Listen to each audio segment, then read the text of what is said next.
Hi, my name is Alvaro. Welcome back to ABC Guitar Workshop and welcome to part 2 of my project for the Great Guitar Build of 2021. In my previous video, I showed the design concept and the materials that I am working with. There is a link in the description below, so make sure to watch it if you haven't yet. Today's video is a little bit longer than the usual ones because it's full of action. I made a lot of progress on the body and I am going to be making some big reveals during this video. So please make sure that you are still subscribed to my channel, get yourself comfortable, and try to watch the whole video because I would really like to know your opinion at the end. Let's start.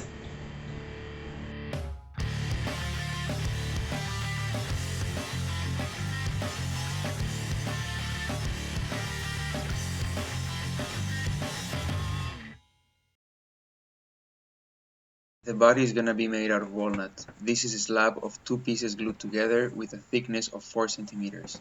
I will use my custom made template for the Dead Molder series. I will drill a hole over the center line to mark the position on the wood.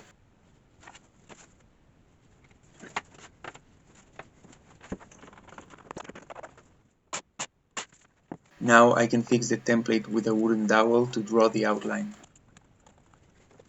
Then I'm gonna drill bigger holes for the bridge posts, and these holes are gonna be the reference for the position of everything else in the body. Now that I have the outline, I will remove as much of the material as I can. I would prefer to do this with a bandsaw, but I don't have one, so I'm drilling holes around the outline and then I will connect them with a jigsaw.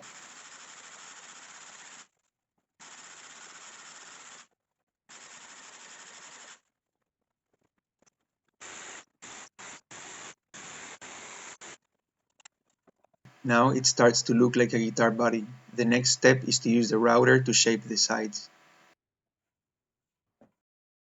I fixed the template to the wood again and I set up the routing table. I can finally use this very special routing bit that I got for the Great Guitar Build of last year. It was too big for my router, so the shaft was adapted. I fixed my router upside down and connected it to a power strip along with the vacuum cleaner, so I can turn them off and on with just a button.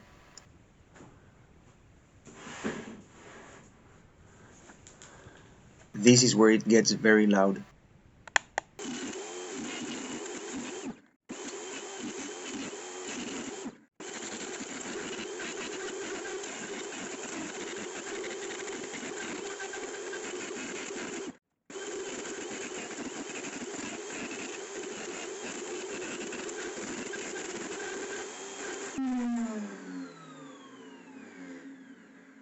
It worked pretty well. This is the final shape, but I still have to route the cavities. Walnut is known for chipping very easily and there was a small issue, but that won't be a problem once I carve the back. I didn't continue routing at the basement because I wanted to give my neighbors a break from the noise, but I had the chance to visit a carpenter in the area and had a very productive day. I want to thank Marcus from Timber Design for inviting me. Now let's look at the cavities. This is a custom design and I am experimenting with the electronics, so I made a simple 3D model to make sure that everything fits in place.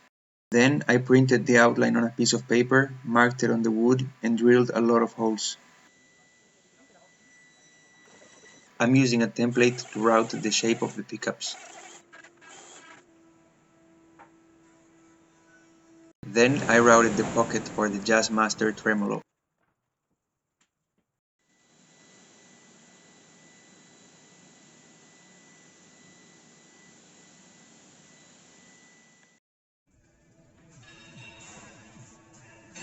Next is the neck pocket.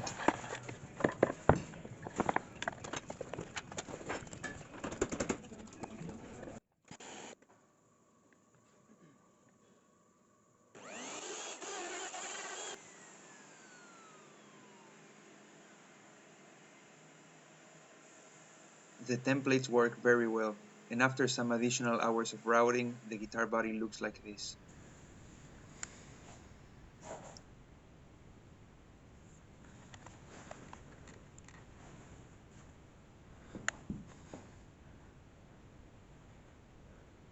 I am very happy with the progress so far, but the body is not finished yet.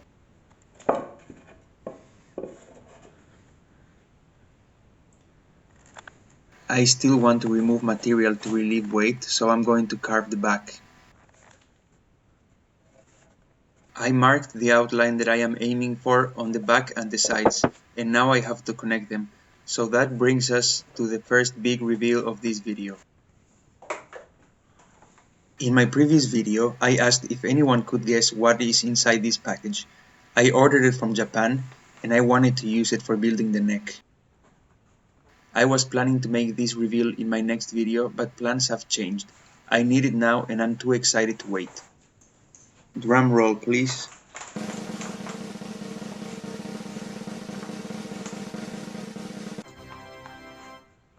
It's a Shinto saw rasp. Have you seen one of these before? I saw them on the internet, but I never had one in my hands. They are very popular for carving guitar necks, but this feels like a great opportunity to use it. It's like an array of several saw blades, like combining a lot of the blades that you would see on a normal saw. The old Japanese legend says that the Shinto rasp cuts through wood like a hot knife cuts through butter. I can't wait to try it. I want to take a minute to thank everyone who commented on my previous video. This kind of interaction is very supportive for our new channel. Regarding the question, what is inside the package, there were 5 people who addressed the topic. There were some good guesses, but only one right answer, and that was from 9th Delta Concepts. Now I'm checking his profile, and he doesn't seem to be into guitar building, or maybe he is, but he's just not posting about it. He really seems to be into cars and car repairing and those kind of things, so make sure to check it out if you're interested in that. And he also posted some cat videos, which I think is really cool. Now back to business. Let's try the Shinto rasp.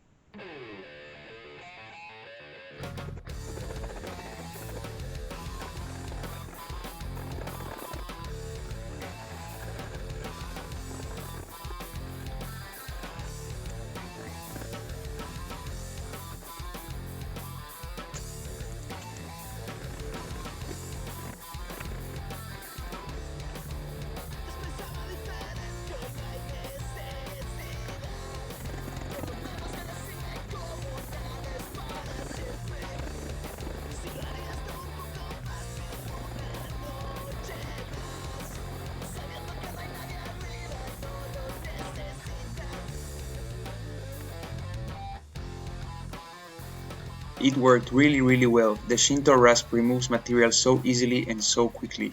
I just had to use another rasp with a curved profile for the inner contours. I highly recommend it to anyone who's building guitars or working with wood in general. We are heading towards the end of the video, so it's time for the final big reveal.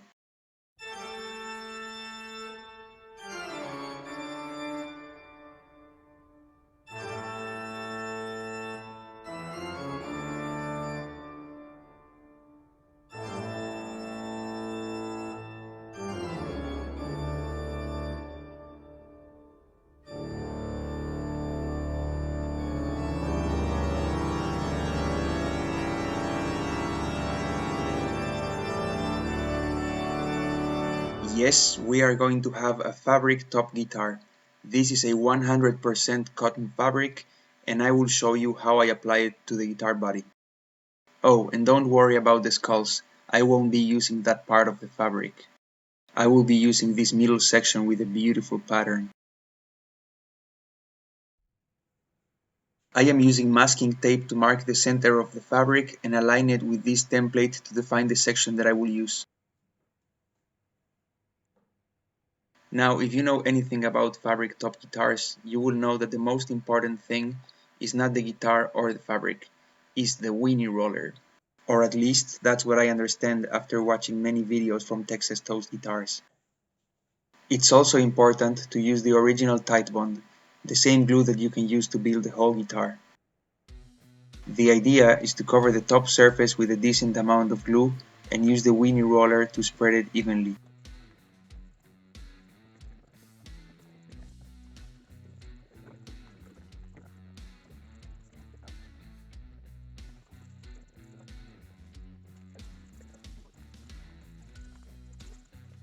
Once that's done, it's time to place the fabric. I had to borrow a couple of extra hands to make it right. In this case, it's very important to respect the center line so that the guitar looks straight, but that is not always the case with fabric tops. Some fabrics have patterns without a center or symmetry. Once the position of the fabric is defined, I use the weenie roller again to spread the glue and make sure that I have no bubbles.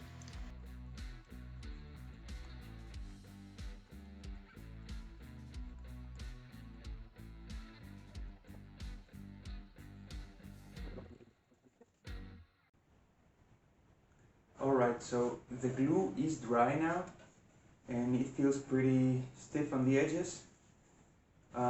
Yeah, but it's looking great.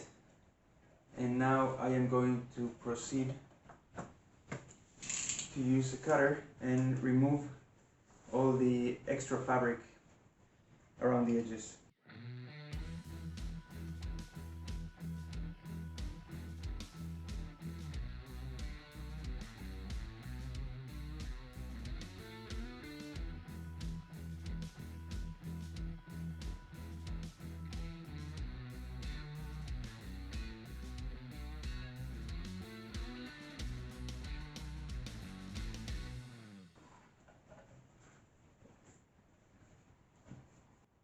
Okay, now I'm ready to start with the lacquer, and the plan is to use this product from the company MIPA. They're based in Germany, and it's a two-component lacquer or 2K lac. Basically, this is the lacquer and this is the hardener, and I have to mix them in a ratio of 2 to 1. And I will apply them directly on the fabric using the people's favorite, the weenie roller.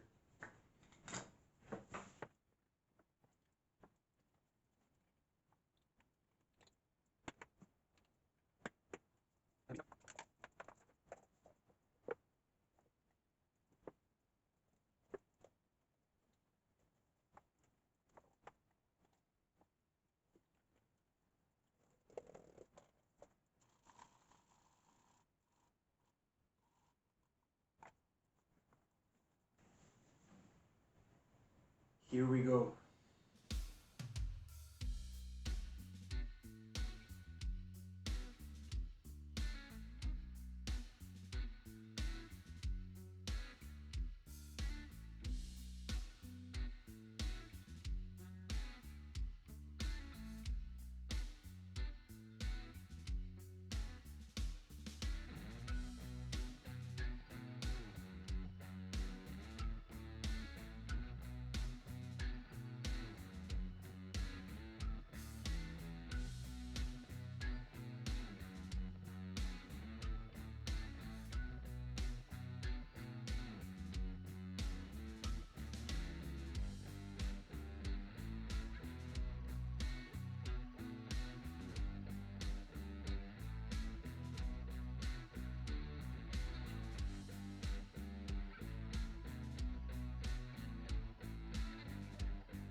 Alright, that seems to be enough.